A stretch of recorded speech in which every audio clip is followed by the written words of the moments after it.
Bonjour à tous, merci de nous rejoindre. Les titres à J-2 du Prix d'Amérique Marionneau. Le grand favori de l'édition 2005, Jacques de Bellouet, continue sa montée en puissance. Lui préfère les pistes suédoises et italiennes, mais il sera de la partie rencontre avec un fond du Bossy. À Cagnes-sur-Mer, Ivoire du Moulin, après 3 deuxième places, trouve sa place au soleil. Bonbon Rose en Bobo, les pensionnaires d'Arnaud Chaillet tentent l'aventure en Angleterre. Enfin, Manuela Jolivet assurera la rubrique hebdomadaire consacrée à l'élevage.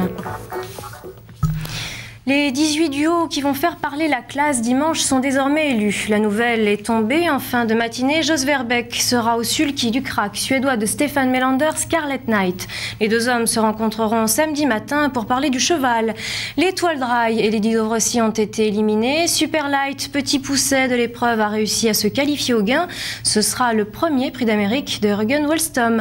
Jalba Dupont offrira elle aussi son premier voyage au sommet à son mentor Jean-Yves Rayon. Idem pour Memphis Durib et Jean-Louis Claude Dersoir. Ilster Despien, magnifique 3e dans le prix de Cornulier dimanche dernier, retrouvera son fidèle Jacques-Henri Trèche.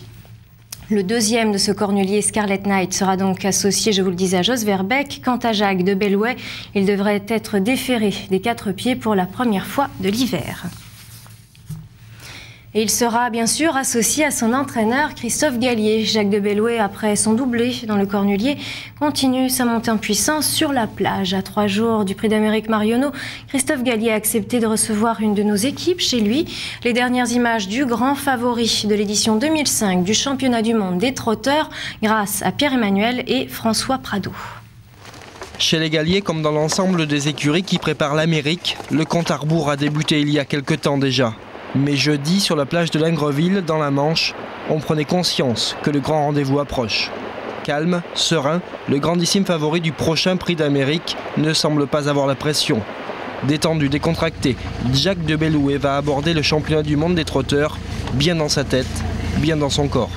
Il fallait changer d'environnement. Hein, au lieu de faire des tours de piste, le spectacle change tous les jours, la mer change tous les jours. Donc ça leur fait du bien, je trouve, ça leur change les idées. Nous aussi, on est un peu moins pressés qu'on est sur la piste. En compétition sur la piste, Jacques de Bellouet, 8 ans et plus de 2 300 000 € de gains, a remporté ses 12 derniers combats. 12 victoires de suite, mais pas usées pour autant après le succès du dimanche 23 janvier, le jour de son doublé dans le Cornulier. Le cheval est bien, fidèle à lui-même. Ce matin, un peu plus réveillé que d'habitude, vu la course qu'il a eu dimanche, je crois qu'elle était assez intense. Donc à chaque fois, ça le réveille, donc c'est ce qu'il faut.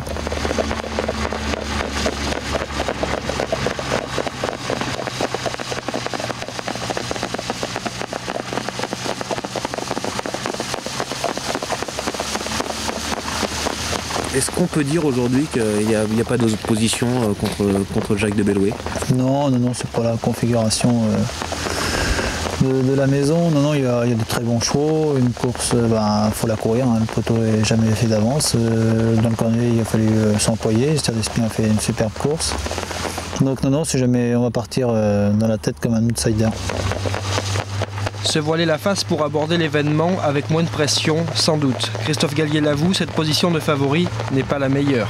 Cette année, pourtant, pour sa 3e participation au Prix d'Amérique, Jacques de Bellouet est bien, aux yeux de tous, le cheval à battre. Depuis le début de la semaine, nous vous avons présenté Kezako Fedo, Ilster Despien et Kazir de Guez dans leur intimité avec leur lad. C'est maintenant au tour d'un fan du Bossy. Le plus suédois des Français, raconté par Olivier Raffin, reportage de Stéphane Mons, montage Fabrice Viro et Anne-Sophie de Chaise-Martin.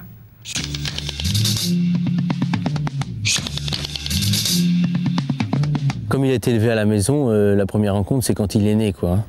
Et bon, c'était un petit cheval un peu énergique comme ça, mais bon, petit cheval commun, quoi. C'était un petit cheval mignon, surtout que la mère, bon, j'avais couru avec elle, moi c'était sympa de voir ce cheval. Maintenant, de là à dire est-ce qu'il va faire quelque chose, est-ce qu'il va courir un jour le Prix d'Amérique, ça on n'en avait pas l'impression, quoi.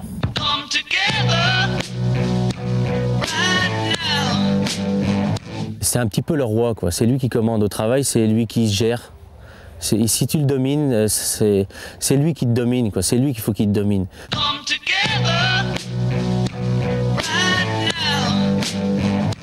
Nous, on était sur la route avec mon père, on était que tous les deux. Et d'un coup, on a entendu un boom dans le camion. Et on s'est dit, il y a un problème. J'ai dit à mon père, j'ai dit là je suis inquiet, je crois qu'il y a quelque chose dans le camion. Hop, on s'arrête, je descends. Effectivement, il était à l'envers, les 4 fers en l'air, et il était en train de s'étrangler. Et il respirait même fort et tout. Donc on a été obligé de débarquer les juments. On a pris des passants comme ça à tenir les juments sur la route. Et on a réussi à le décrocher. Et il s'est déferré et tout. Il était dans un état pitoyable. Et quand on arrivait aux courses, on a dit bon, on va pas courir, c'est pas possible. Et il y avait Francky Corbineau à côté de nous qui est un petit peu dit tu rigoles, ton cheval fais le 8, tu verras bien et cours-le, ça se trouve tu vas gagner. Et bon, on a dit allez hop, pourquoi pas, on va essayer. Et au 8, il était bien, il n'avait pas l'air trop fatigué. Il a couru, il a gagné. C'était vraiment super, quoi, parce qu'on a eu dans la même journée une super joie et beaucoup de crainte, quoi. Ouvrons maintenant notre page élevage avec Manuela Jolivet. Bonsoir Manuela. Bonsoir, alors Sandra. depuis 3 jours se déroulent les ventes à Vincennes, les ventes du Prix d'Amérique, et cela vous intéresse? Évidemment que cela m'intéresse, et sachez d'ailleurs que mercredi, cette première vacation était sous le signe des culs pour la première fois, des tout jeunes yearlings donc, et hier soir c'était cette fois une vacation dédiée uniquement à l'élevage, avec près de 90 poulinières ou bien alors des juments sortant de l'entraînement et 31 paires d'étalons proposés. On n'a pas eu de vente record, mais plutôt un marché homogène, avec quand même tout de même pas mal de monde ici au sein de la vacation. Alors le top price c'est elle, Valley Cheer, présentée par l'écurie des Charmes, pleine de Jeanne Béval, achetée par France Tro, 85 000 €. Si côté père c'est pas mal avec 4 victoires, c'est très bien en tant que maman puisque c'est elle qui a mis au monde Maktub Jet. Alors ce fils de cocktail Jet fait sensation en Suède, c'est le lauréat de la Breeders' Crown. Il a gagné 11 de ses courses pour près de 280 000 € de gains. Une jument aurait pu booster le marché d'hier, c'est elle, Mysterious Valley. Mais pour le moment, néanmoins, la tendance est comparable avec celle de l'an dernier. Je dirais que le marché était à peu près équivalent, une demande un tout petit peu plus dure, vraisemblablement liée effectivement aux mesures d'élevage qui rendent effectivement cette demande sélective, puisque les éleveurs sont parfois devant l'incertitude de la future production, due donc à la continuité de la carrière d'élevage des juments. Pour cette raison, effectivement, on peut considérer le marché un peu plus sélectif. Alors, et justement, ce matin, Sandra, sachez que nos équipes s'est rendues au GAET, le groupement pour l'amélioration de l'élevage du trotteur français. Aujourd'hui, donc, avait lieu l'Assemblée générale.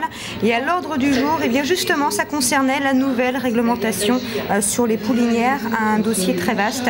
Vendredi prochain, nous vous proposerons un sujet approfondi, justement, sur ce dossier très épineux, avec, bien sûr, des réactions du GAET et également de la Société du cheval français. Bien vivement, vendredi prochain. Merci Manuela. Et puis, chose promise, chose due, nous vous promettions il y a quelques jours des nouvelles de Blanche. La belle a arrêté sa carrière de course ce mercredi.